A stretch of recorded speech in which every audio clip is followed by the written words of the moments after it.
Xin chào tất cả các bạn.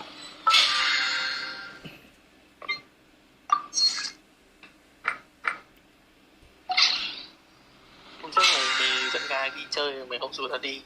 Đó, Cái nào đấy? gái tóc trắng với cả gái tóc vàng. Đi xem pháo bông đó hả? Em học không rồi đi ngắm hang động. Ai bảo mình đi cùng?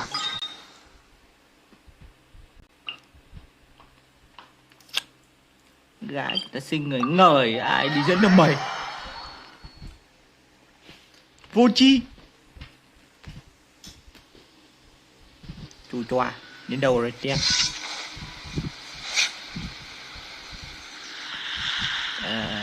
Chết mẹ rồi, vô tình ra mẹ cái quét xanh rồi. Thì thịt chúng nó vậy. Chết hết đi. Đù.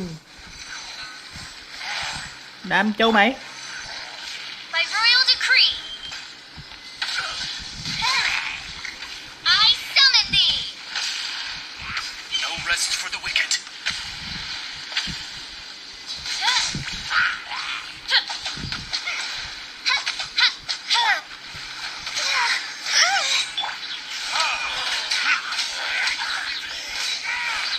Ủa? Lửa với điện kết hợp với nhau ra cái gì không mày? Có. Quá tải à? Hoa tan gây ra một vụ nổ lớn. Trời. Bây giờ thì hot nhất các cặp vẫn đang là cái điện với cả thảo Thành cái gì? sinh sôi. Sinh sôi rồi sau đó mày bồi thêm cái gì đấy vào thì mấy cái sinh sôi ấy nổ cái gì? Thế là phải bồi gì cả, sinh sôi tự nổ. Cái gì ấy? Thì ra mày chọn cái chết. Mày bắn đi. Mày bắn đi. Tao hành hạ mày này. Let's dance. Xem tóc đi như vậy. Nào, ghét chưa? Ghét chưa? Mày là công cụ để tao hồi máu đấy. Ghét chưa? Đứng cạnh bắn trượt, ghét chưa? Ghét chưa? Cay không? Thôi, đến giờ chết rồi nhá.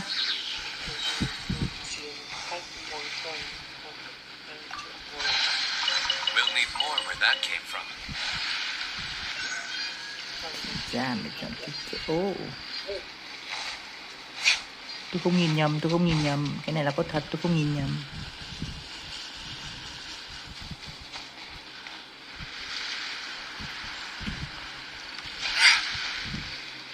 Món bà đang làm gì vậy?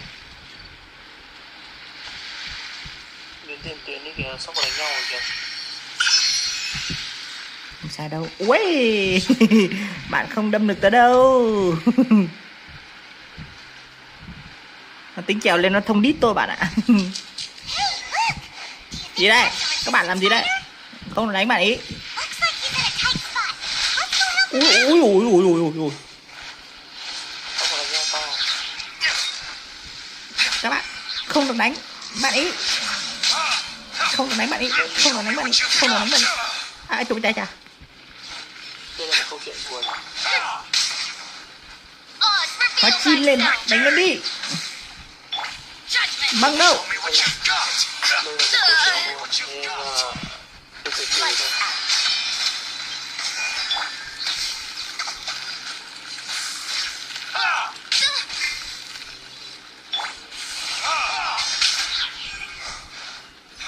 Câu chuyện liên quan đến cái thằng mà bạn sắp cứu lên một câu chuyện buồn nên tôi từ từ thôi.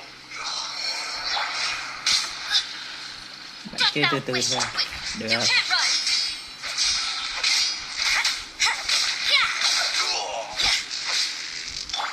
I'll protect us.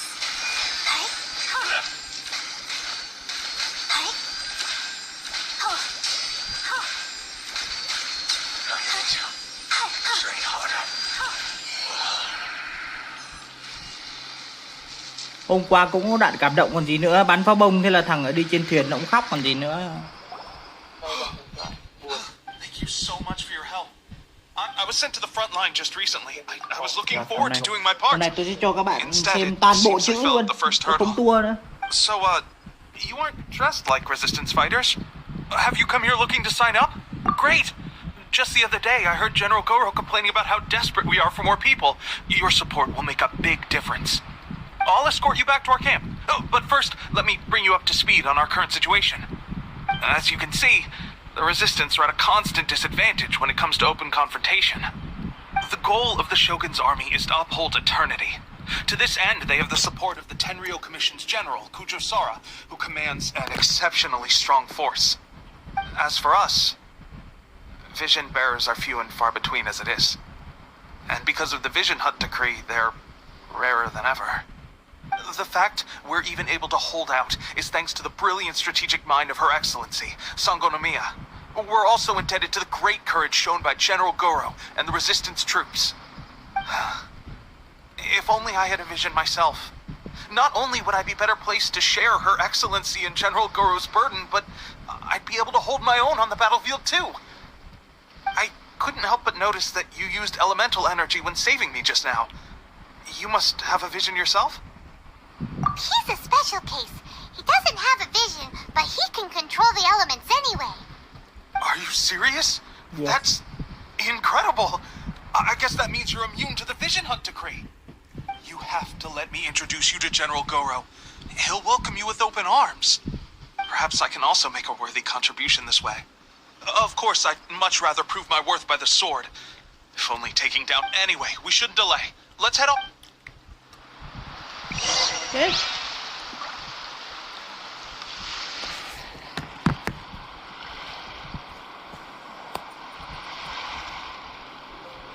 Tôi chuẩn bị khăn giấy lau nước mắt nhé.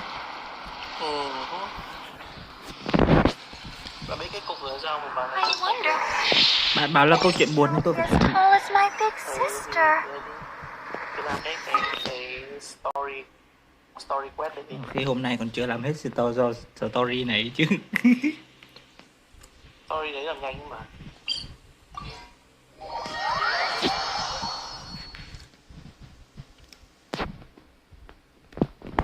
Hôm nay tôi đặt cái tên ở đây là cái nụ cười vô You'll tri, catch a cold. tiếng cười vô tri. Bạn lại bảo tôi đang làm nhiệm vụ buồn ấy, tôi buồn quá bạn ơi.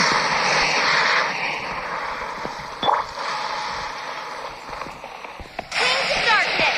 Come, sever night from Ơ? day. Tôi tưởng phải bay được lên trên chứ. Ho chim không bay được linh tinh à?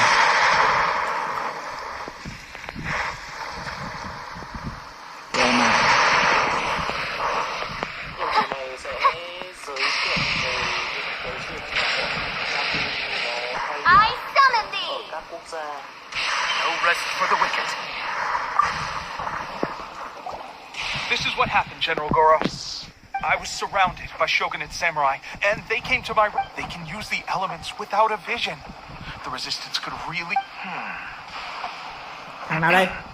I presume you've heard that the goal of the Resistance is to defeat the Shogun's army and repeal the Vision Hunt decree.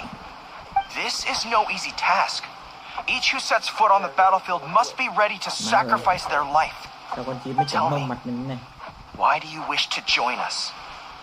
The Resistance cannot You're referring to the ceremony to mark the 100th division seized under the decree, right? There was a Con disturbance chim allegedly. của tao nó tồn tại lâu Highly mày. unusual considering that the Raiden Shogun appeared in person. Why do you wish to discuss this all of a sudden? What? Yep, we had a fight with the Raiden Shogun and everything. Then we Ôi, grabbed the không Vision mất luôn Bearer. kìa. After that, they added us to the... Hay là Now ố that you mất rồi. mention it, we did just recover a bounty notice from a shogunate samurai. It read, "Reward for the capture of a blonde-haired traveler." Who are they calling a mysterious flying pit? My Tự apologies. nhiên I understand your chọc đến con situation bái well mồn enough for làm now. gì? On behalf of the Resistance, welcome to our ranks. Her Excellency is currently away from the camp. Dạ nó cắn mình We bây don't giờ know ấy. where she went, but she instructed us to take care of everything in her absence. I will ask Tepe here to show you around the camp first, and then dispatch you straight to the front line. Yes, sir. I used to be in the logistics division, so I'm the right person to show you around. I know the setup like the back of my hand. I'll make sure you get a warm resistance welcome. Let's start with the field hospital. Some of my friends are recovering there. Last time I saw them, I promised that I'd introduce any new recruits. When they're finally...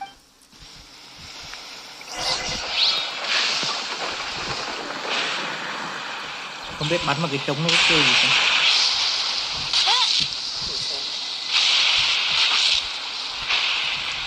Ê, xét đánh xung quanh hình như tao nhận được nguyên tố này mày.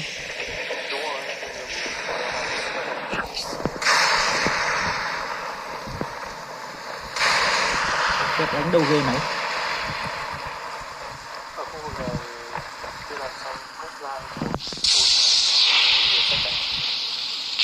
Úi rồi ôi, nó đánh ngay bên cạnh tao.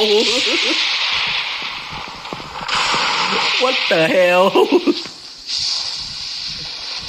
Không đúng gì, cái gì vậy?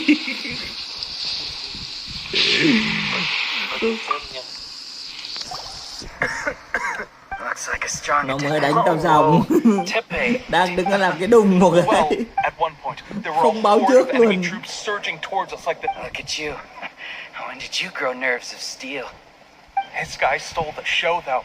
When he saw me tiring and falling back, he burst onto the scene and took down a whole group of them in one fell swoop. I heard he even stormed the vision hunt ceremony, and that the Raiden Shogun herself failed to take him down. Amazing work. Still, I can believe most of that, but him facing off against the Raiden ship...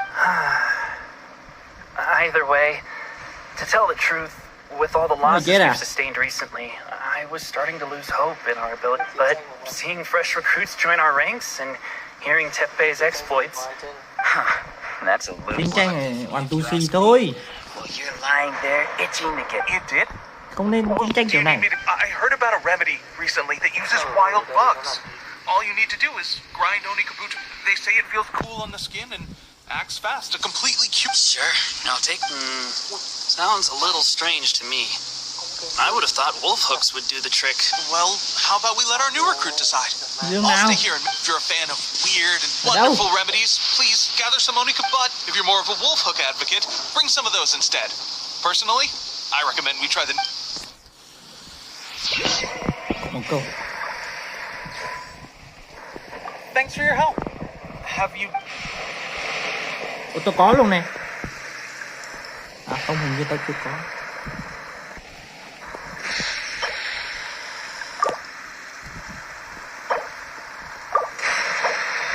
Ủa, tao có quả móc câu luôn nè mày, tao lấy hồi nào vậy?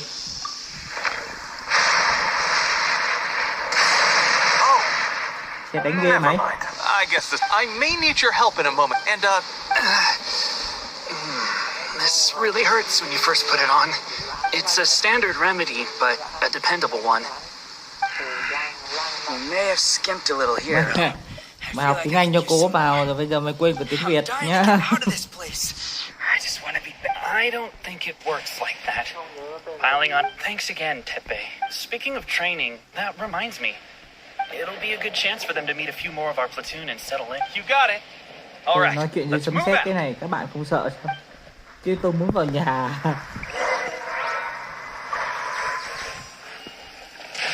Nó đánh nhiều quá mà thấy không? Nghe siêu siêu siêu siêu siêu mới lấy một đống nguyên tố về. Ê, cái gì vậy? Wow. Bậy rồi.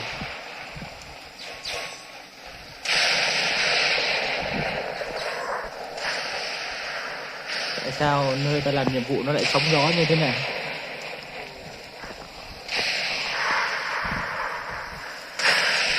What the hell? What the hell?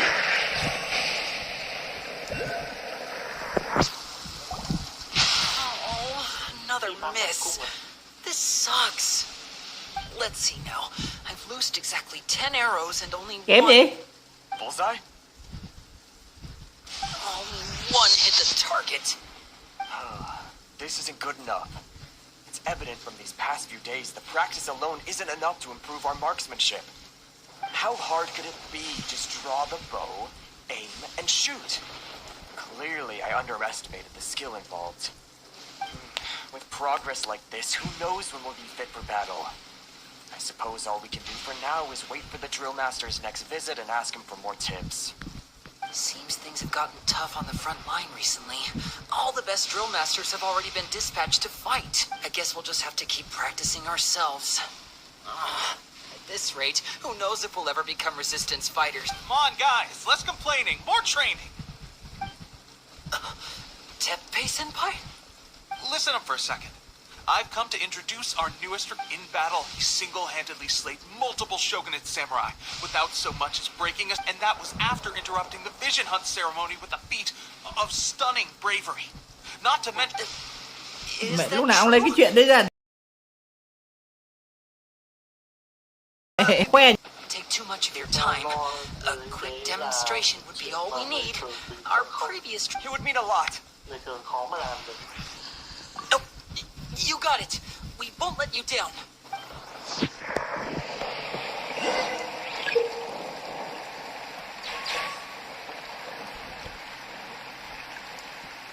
Bạn đã bao giờ bạn thấy người thường đánh nhau với thân phát thắng? Trong thời gian nghị định phá hủy số bia bán lam là màu xanh ấy đúng không? Xanh nước biển đúng không? Đúng rồi, một lam ấy.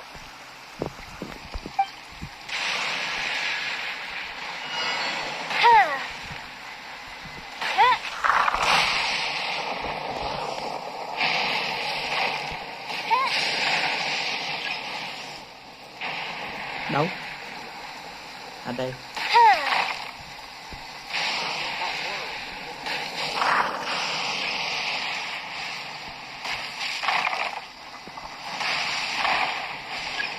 Có nhầm không?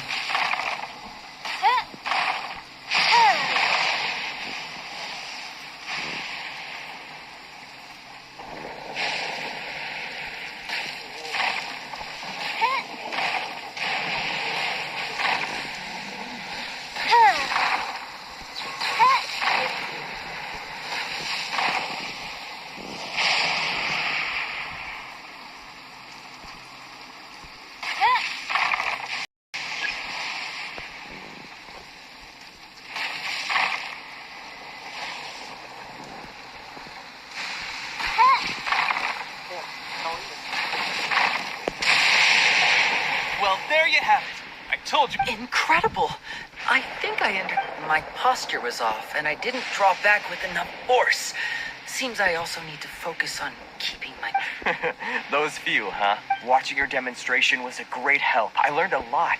At least this time I was able to observe some proper technique. Honestly, before this whole conflict came about, I was just another everyday... My wife and I were leading a quiet life together. War and battles were the last things on our mind. That all changed with the vision. The actions of the Shogun's army ignited something inside me. That's why I joined the resistance.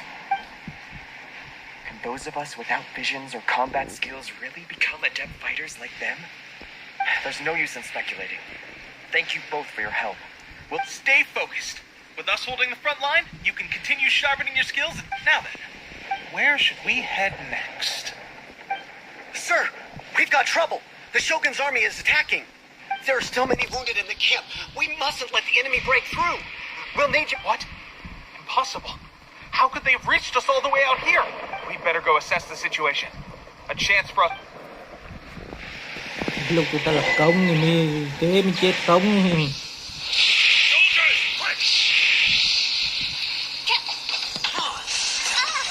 Ai cha. Bọn này kệ đông hiếp yếu à? Mẹ bố láo thật đấy.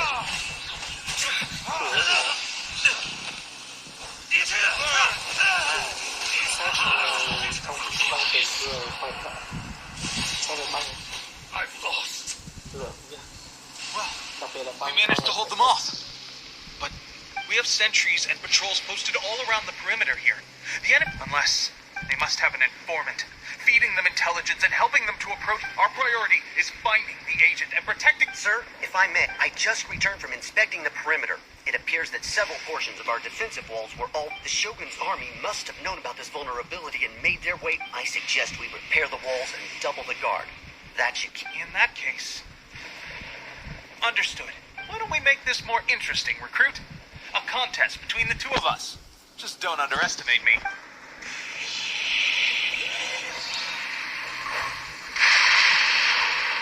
Cái gì đấy? Phong? Ơi, Cái gì đấy? gì? Cái gì? Này. Cái đấy là thằng người bay.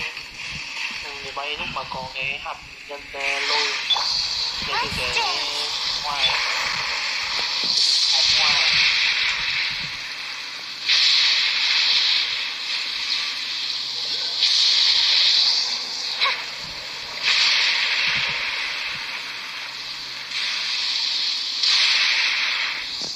Tìm nguyên liệu gì trời?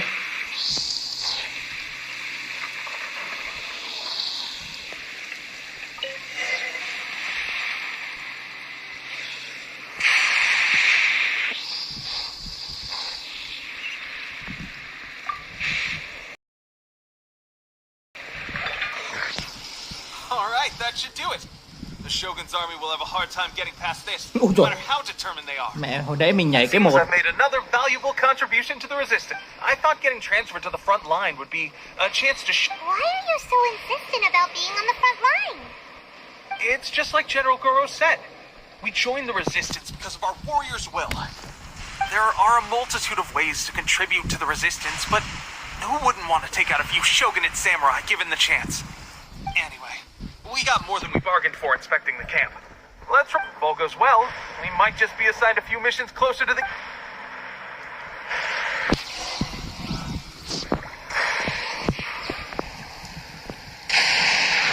Ông bạn không nhớ hồi nãy ông bạn đi ra tiền tuyến, ông bạn bị đánh gần chết rồi may tôi ra để cứu ấy.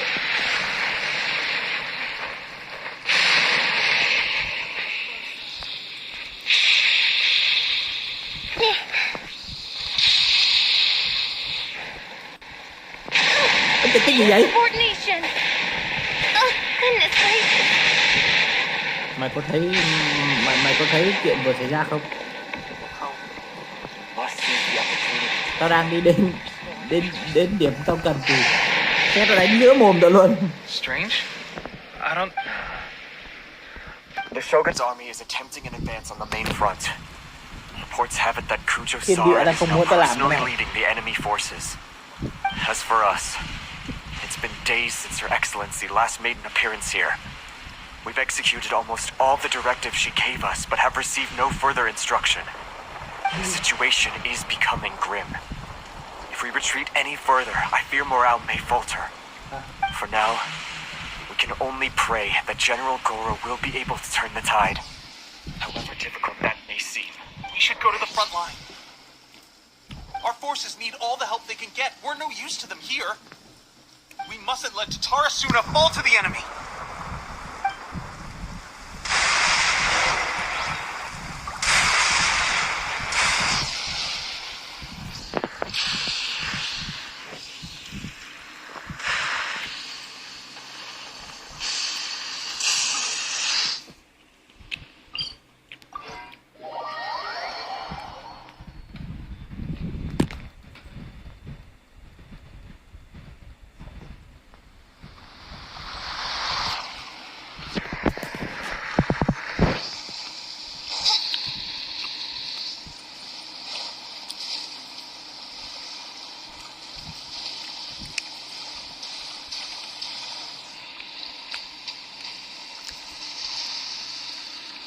Đúng rồi. Hôm trước hồi bạn bảo bạn muốn chơi lại cái con cầm kiếm đúng không? Ừ. Có một cách đấy. Cách gì? Cách của bạn chơi bao nhiêu lần cũng được. Cái hết. Mình muốn thử không? Cái gì nói đi. Cứ làm xong cái quét line đi. So, you are the only one here? I thought I might get to meet your grand strategist. She is the one that's been causing our forces so much trouble. The fact the resistance has even soon. The resistance will fall. They are no match for the might of the Shogun's army. Her schemes mean nothing now. We have already rooted out those behind the resistance. All who have dishonored the almighty Shogun will be punished. I have faith in Her Excellency and in the soldiers of the resistance. The Vision Hunt decree is a brutal injustice. Our resistance has only just begun. It is futile. There is one other thing. I'm sure you've seen the recent arrest warrants. I trust that the blonde traveler is somewhere among your forces now. I will make you a deal. Hand him over to us, and you'll buy yourself some time. A Khá là kiêu respite ngạo from đấy nhỉ. bloodshed would be advantageous to both sides. Không phải nhưng mà Did tại not. vì Shogun So that's why you brought reinforcements. Just to get... He is of great importance to the almighty Shogun. làm một đội quân But the way I see it, rất là hùng he mạnh. is expendable to the resistance. Thế nên nó That's where you're wrong. như thế là He có- means có just lý as do. much to us. As a member of the resistance, he's a comrade. I'll never surrender him to you. Tôi thuộc hạ của ông bao giờ không? The resistance never betrays its own. Her Excellency made that clear to everyone from the very beginning. General Goro! Tepe and the Traveler. What are you doing here? Làm cái gì đây vậy? It would appear our time to fight side by side has finally come. Well, well, we meet again. This time, I won't let you get away. I thought that you would seek refuge with the Resistance in the hope of receiving asylum. That you choose to show up here proves that you have more bravery in you than I had originally thought. Lần trước đánh And con now này that tí you're chết. here, I have a proposal. Why not represent the Resistance in a fight of honor? A fight of honor? What's that? Before the battle begins, each side chooses their finest warrior for a match Ôi đừng of có single thế combat. nữa. Tao không đấu với To mày the nữa đâu. superior force, there's little significance in such a duel. Có đấu với ông, To có the đấu với weaker nó đâu. force, victory, her motives are clear. She wants to use the match as an opportunity to capture you. Well, what do you think? Giống như là chơi Pokemon ấy, chọn ra con Pokemon mạnh nhất để chiến đấu ấy.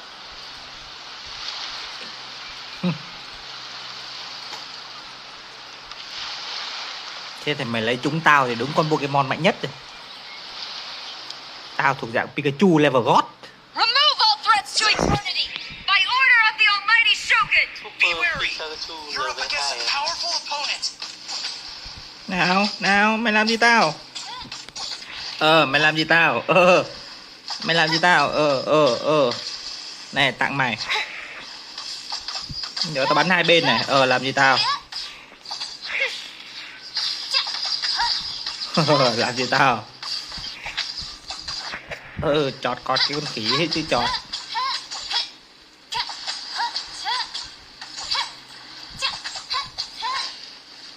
Con quạ đang bắn xét rồi lấy con Barbara hất nước một người nữa là nó bị giật. By royal Nè, decree, này, làm gì tao? Hất nước này. let the show begin. Nó bị giật.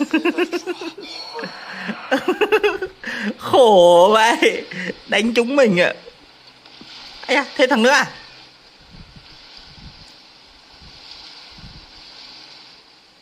You got this. Lại chiến thuật cũ thôi. Như đầu với ba đứa.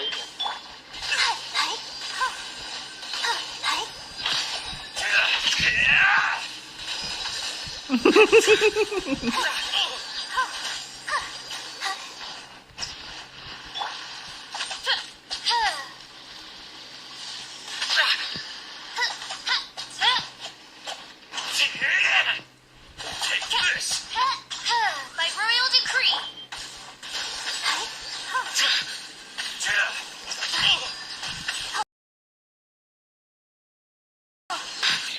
Học rồi. Ây da. Lại được xem phim rồi à? Thằng này có vẻ như mạnh hơn hai thằng còn lại đấy. Look, that's 2 rounds in a row. The Shogun's army is not invincible. We can win. Lần này tao sẽ cho mày đánh cái bà sơ. Ai ôm cái gì vậy? Your warrior's will is bringing them hope, traveler.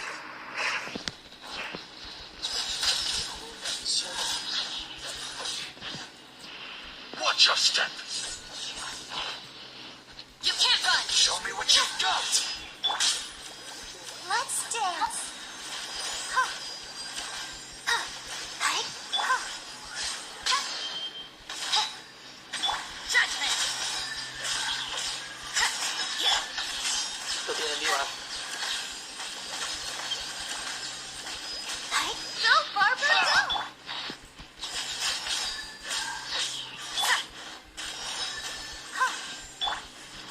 Don't hold back. Này thì tránh.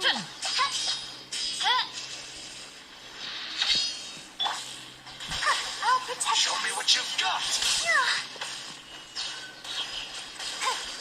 Hey. Huh. Hey.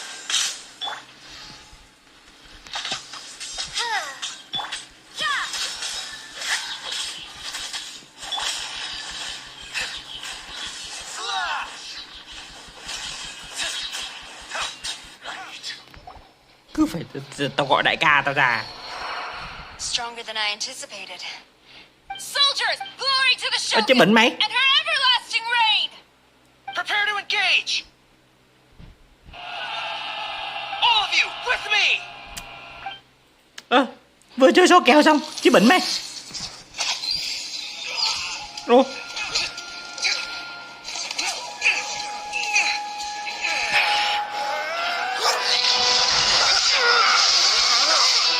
Nó mạnh thế. Mà bên mình toàn dân tập sự không à.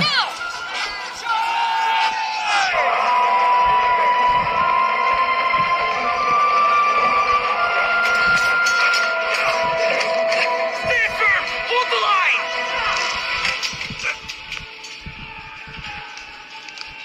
Trận chiến thật vô nghĩa. Cái gì vậy? Cái gì vậy?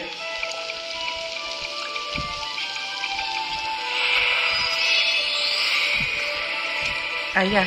Bác nào đây? Your Excellency.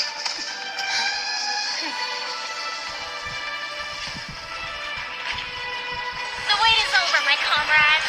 Now is our moment. Calm as the breeze, my lady. I just hope you can afford all these mercs you've gathered! Em bay đâu kìa? Kazuha. We meet again, old friend. Retreat. Lêu lêu, thua rồi kìa, lêu lêu. All forces, retreat!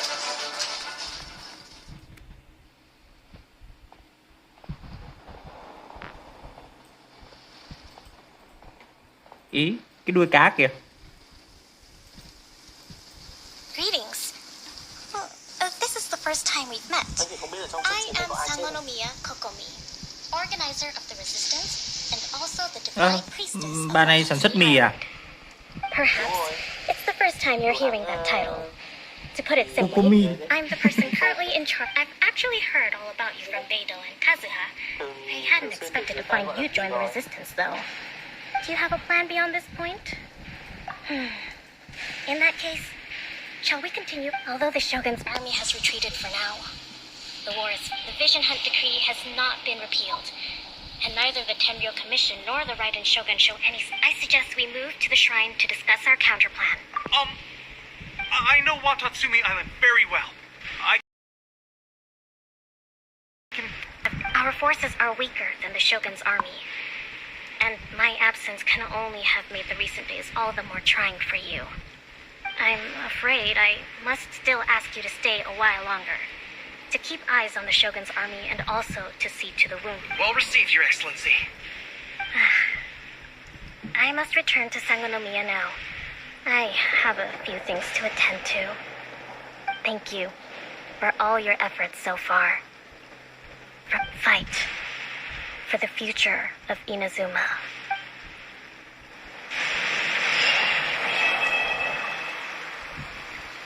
bất sinh bất diệt.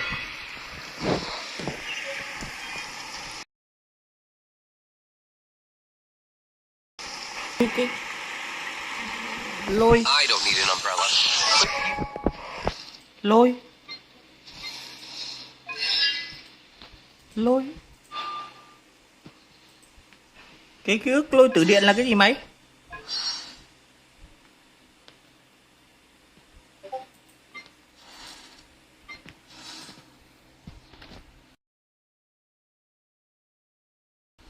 Con này còn phản diện mà.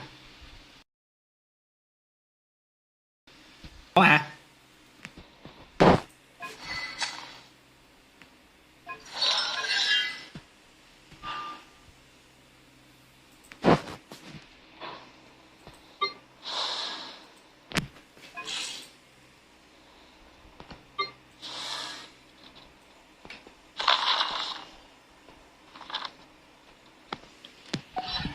Use one if you need.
What the My flames.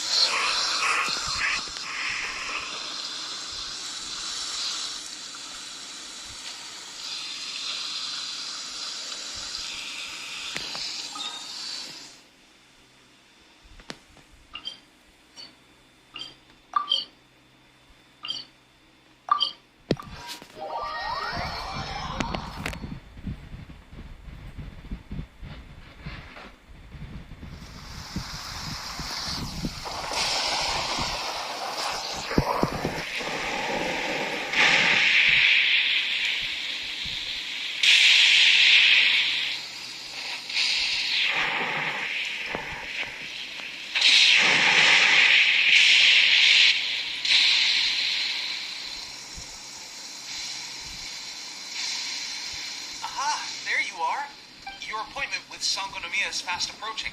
We should get going. Are you ready? We'll start by heading to the camp on Watatsumi Island. And then if you start to feel seasick at any point during the trip, let me know straight away.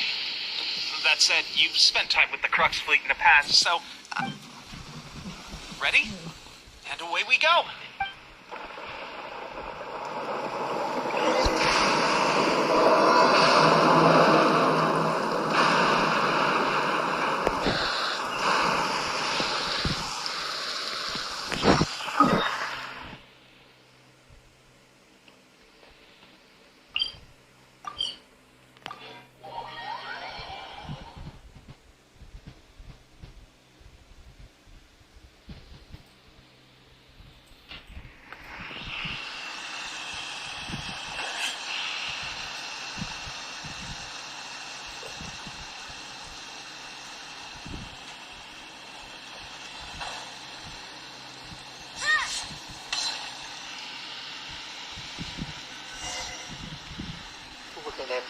Here we are.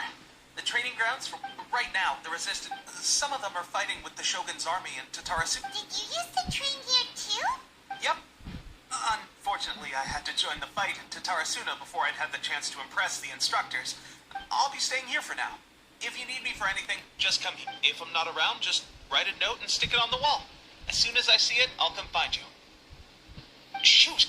It's nearly time for the appointment with Her Excellency. I'll have to show you around Watatsumi Island some other time. For now... Bây giờ biết tại sao bạn chỉ làm được hậu cần rồi đấy.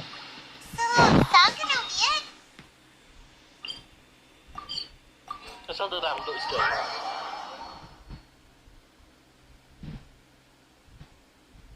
Đội trưởng mà có cái đứa như thế này cũng thấy mệt đấy.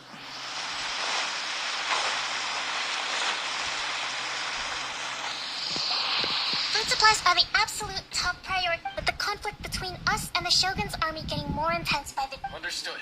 Take heart. We have a fresh batch of supplies in hand. I appreciate that the lack of manpower has been hard on all... We're expanding the army? Oh, that's great. Whoever this Huh? Teppei, what are you doing back on Watatsumi Island? Might I ask who? VIP guests of her... Oh, really? Wait, so are you the new recruit everyone's been talking about?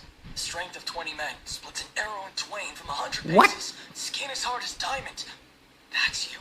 Mày đã chém gió gì với tao thế này? Seriously? What is going on with these rumors?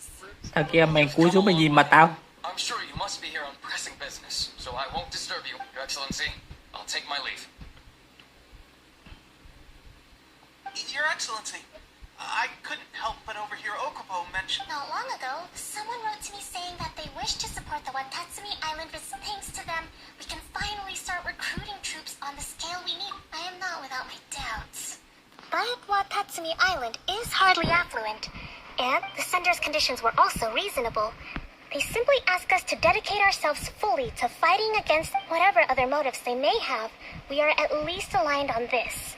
Naturally, we shouldn't let our guard down. If you discover... Your Excellency, does this mean that the food at the front line is going to get any better? I was at the field hospital the other day, and everyone was begging for some barbecued meat. Don't worry.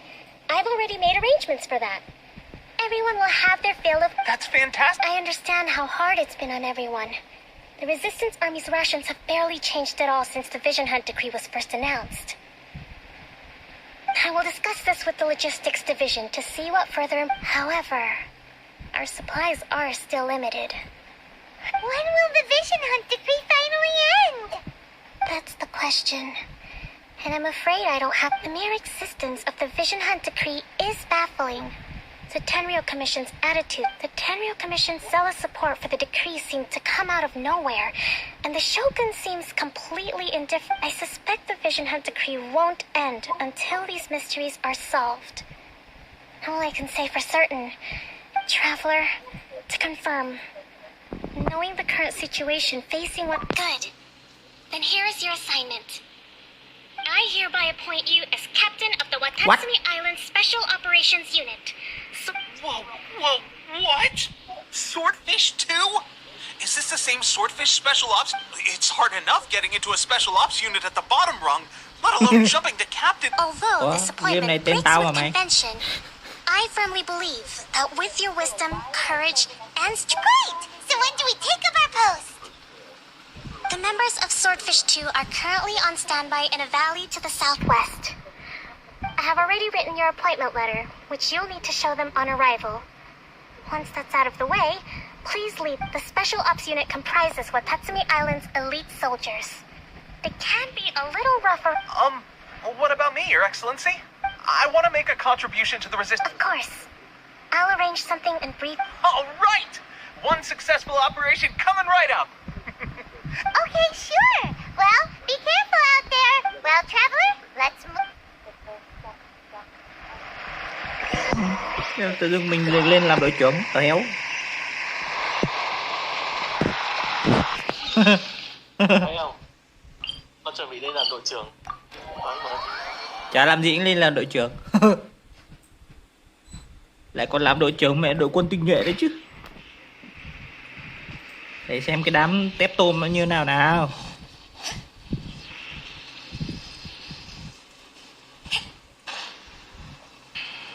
Bạn sẽ được trình diễn một kiếm với đám tép tôm.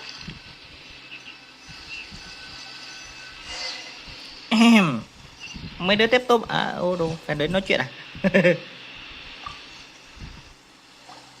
You must be the new captain of Swordfish 2. Erexon, your reputation precedes you, and the appointment letter is all in all. I'll be straight with you. I want to know whether you have... Oh. Normally, a duel would be the quickest way to settle the question. But this time, we're stationed here because of all the Ronin causing trouble in these parts. All right, let's show them what... Chém nó. Thế bây giờ phải làm gì? Làm gì mà nó yêu cầu. Nó nhờ làm gì nó làm thì mình làm đấy thôi. Thôi không phải chỗ dọn rác của các cô cậu nhé. Let's get down to business. You can't run. Hãy chứng minh bản thân để trình bày với chức đội trưởng. Let's dance. Tôi muốn biết người đội trưởng có năng lực như nào. Thế thì chỉ có bay đâu mới thể hiện nhanh được thôi. Bay đâu thì ghê rồi, bay đâu thì sẽ bay đầu rồi.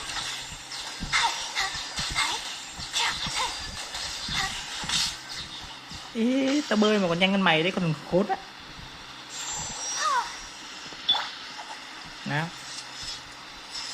Tao biết ngay mà. Đi lúc.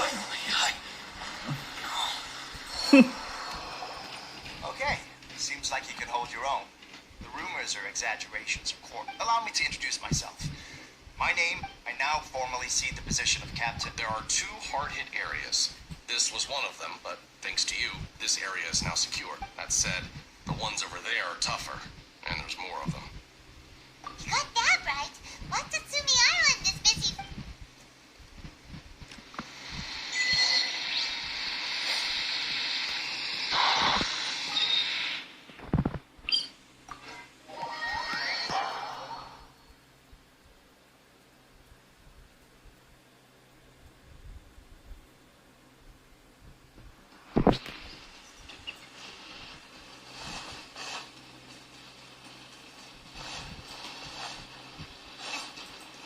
Ôi, quay lại.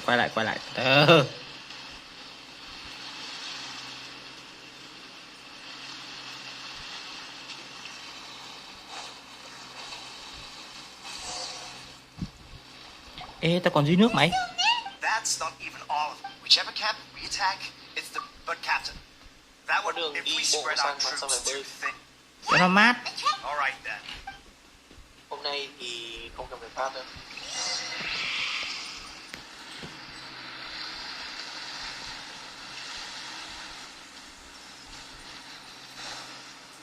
Ê, ba đứa nhóc đang làm gì ở đây vậy? Midnight Phantasmagoria. The perfect distance. Judgment. Light blade.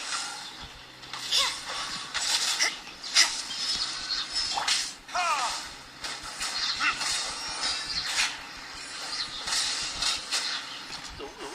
Verdict. Bắn ra tên cầm đầy người im luôn. Ai? Bà chứ ai? Let the show begin. Đủ, đâu ra vậy?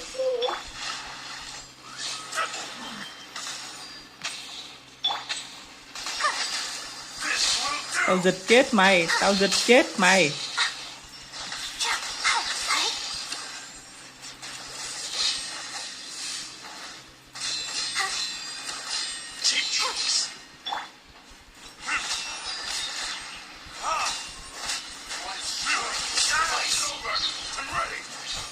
Ê, tuần này nó mạnh hơn tao tưởng mày ơi.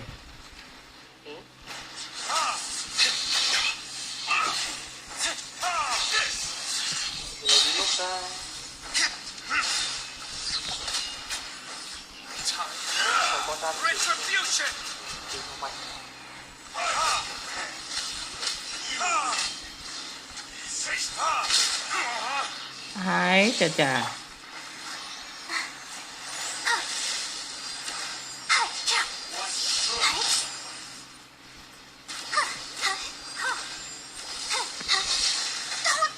Ôi, tao né rồi mà.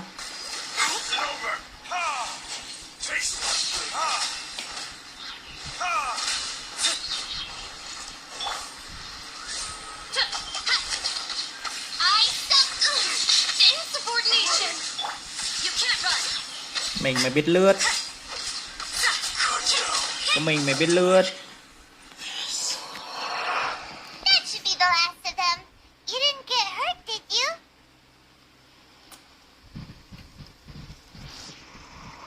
Cool. Captain! Captain, the other two camps are being cleared. The entire rear guard... Great! They stopped the Ronin but what's this? Let's go... Finally, we got it done. Quay về Hỏa Mi Tôm. No way could you have taken them down without me. Oh, come on. You were just being a coward. Hey, cut the attitude! These guys, honestly, forget them. Let's go.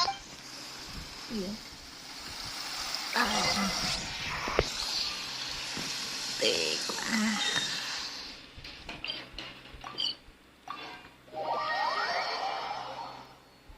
Ồ, nhanh quá. Thế mà đã lại 9 giờ rồi. Trước khi bạn nghỉ, bạn có muốn giới thiệu cho bạn cái đấy không? Hả? Trước bạn nghỉ, bạn có muốn giới thiệu cho bạn cái đấy không? How was it? Cái gì cơ? Muốn gì cơ? Go smoothly?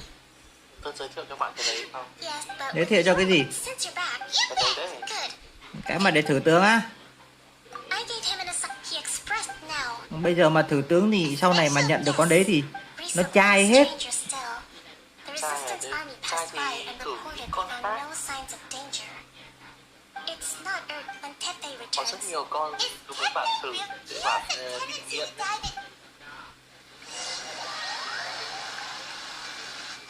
Chẳng hạn như có Raiden này, Nahida này. Long time no see. Quên mất rồi. So, how's Nói Swordfish chung 2 là treating có you? một số Getting along okay with everyone? Well, you're in luck, because raising their pay will boost... I read it in a novel. À đúng rồi, bạn bảo có 1.600 rồi đúng không? Tí nữa trước khi nghỉ quay khoảng 10 cho các bạn xem nữa. That's right. I'm learning military management. You'd better believe it. Thanks to my outstanding achievements in the recent naval battle, it's a brand new unit. Herring 1. Đội cá trích. What do you think? Pretty awesome, right? I spoke to Her Excellency and she's... Let's go collect them together once they're ready.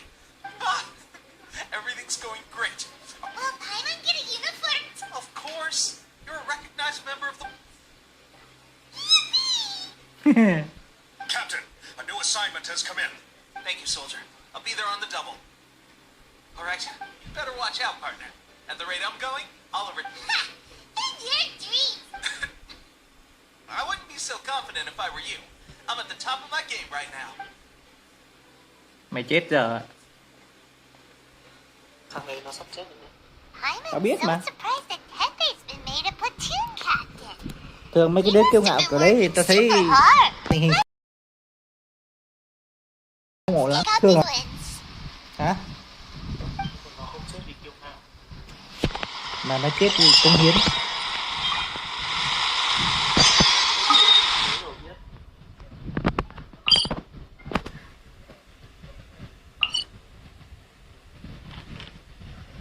What the fuck? Ở đây chưa có điểm di chuyển.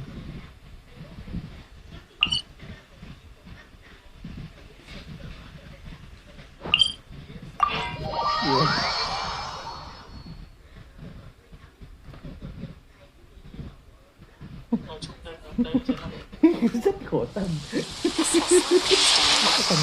Cái cần trồng tay của tí dậu ạ.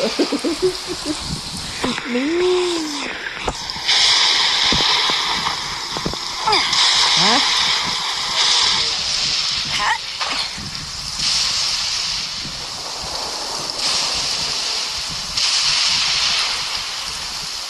Nhưng mà cái khu này sếp đánh dữ quá mày ơi.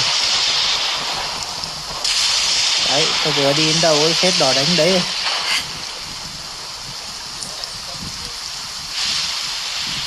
Ê, tôi biết ngay mà, phanh lại ngay. Khi nào đang bơi nó đánh vào đầu không mày?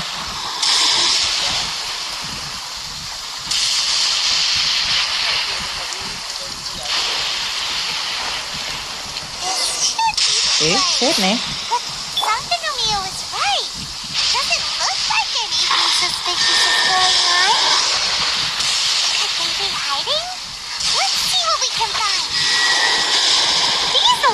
Monuments look a little suspicious.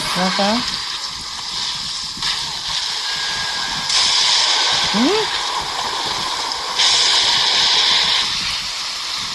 Là phải mở cả ba hả? Hay là sao?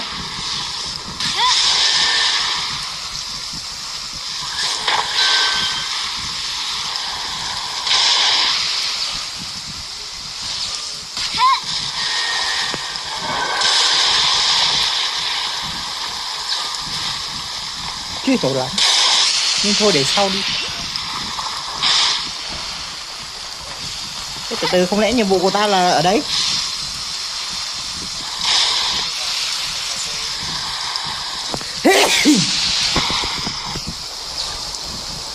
Thì tra di tích cổ đại có phải nhiệm vụ này không?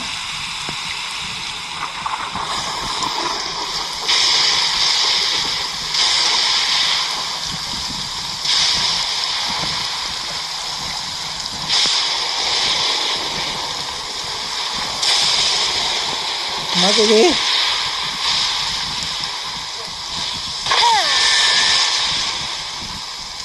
No rest for the wicked.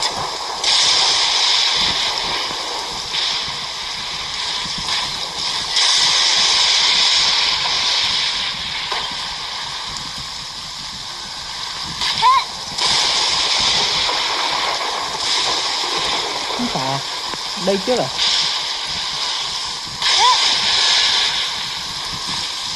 Vô đây à?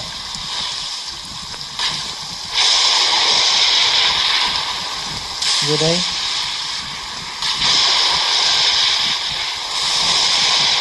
Không đúng luôn.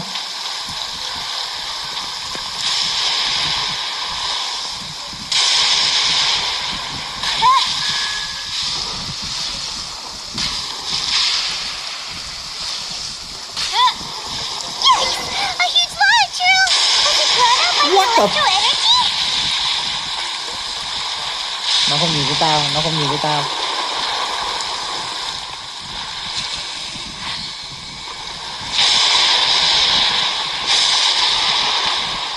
Giờ nó nhìn với tao rồi.